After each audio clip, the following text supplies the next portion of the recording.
ભાવનગરમાં કોળી સમાજનું એક જે સંમેલન છે તે મળવા જઈ રહ્યું છે। આ સંમેલન પહેલા ભાવનગરમાં કોળી સમાજના સંમેલન લઈ મોટા સમાચાર સામે આવ્યા। કોળી સમાજના સંમેલન પહેલા પોસ્ટર છે તે ફાટ્યા। નવનીત બાલધિયાના સમર્થનમાં લાગેલા પોસ્ટરો છે તે ફાટ્યા। સરકારનો આભાર માનતા નવનીત બાલધિયા ન્યાય સભામાં હાજર રહેશે। સાથે જ 1 ફેબ્રુઆરીએ ભાવનગરમાં કોળી સમાજની સભા છે તે પણ યોજાવાની છે। ન્યાય સભાને લઈ ભાવનગર શહેરમાં બેનરો છે તે લગાડવામાં આવ્યા હતા। ન્યાય સભા માટે ભાવનગરમાં 200 સ્થળ પર બેનરો છે તે લગાડવામાં આવ્યા હતા।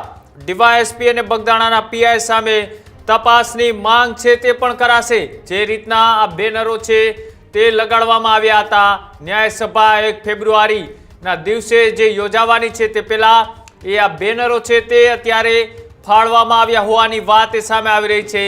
સમસ્ત કોળી ઠાકોર સમાજ ન્યાય સભાનું જે આયોજન 1/2/2026ના રોજ ભાવનગરમાં કરવામાં આવ્યું છે તેને લઈ અત્યારે ફરીથી ક્યાંક ને ક્યાંક આ બેનરો છે તે ફાટતા હવે ન્યાયની માંગ છે તે કરવામાં આવી છે। હું અશોકભાઈ રાઠોડ, અખિલ ભારતીય કોળી સમાજ ભાવનગર શહેર ઉપપ્રમુખ। આજ રોજ અમે એક ન્યાય સભાનું આયોજન જે 1 તારીખે રાખેલું છે તેના સંદર્ભે અમે ભાવનગર શહેરના વિવિધ વિસ્તારોમાં બેનરો લગાડવામાં આવ્યા હતા ન્યાય સભા બાબતે।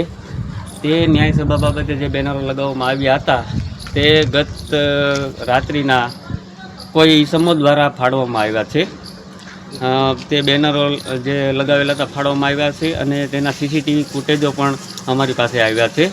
તો તે બાબતે અમે યોગ્ય તપાસ કરવા માગીએ છીએ અને સીસીટીવી કેમેરાના આધારે અમે તપાસ કરવા માગીએ છીએ કે આની પાછળ કોનો હાથ છે, કોના કહેવાથી બેનરો ફાડ્યા છે તેની યોગ્ય તપાસ થાય અને તેના ઉપર યોગ્ય કાર્યવાહી થાય તેવી અમારી માંગ છે અને એની તપાસ આજે અમે કરાવવાના છીએ।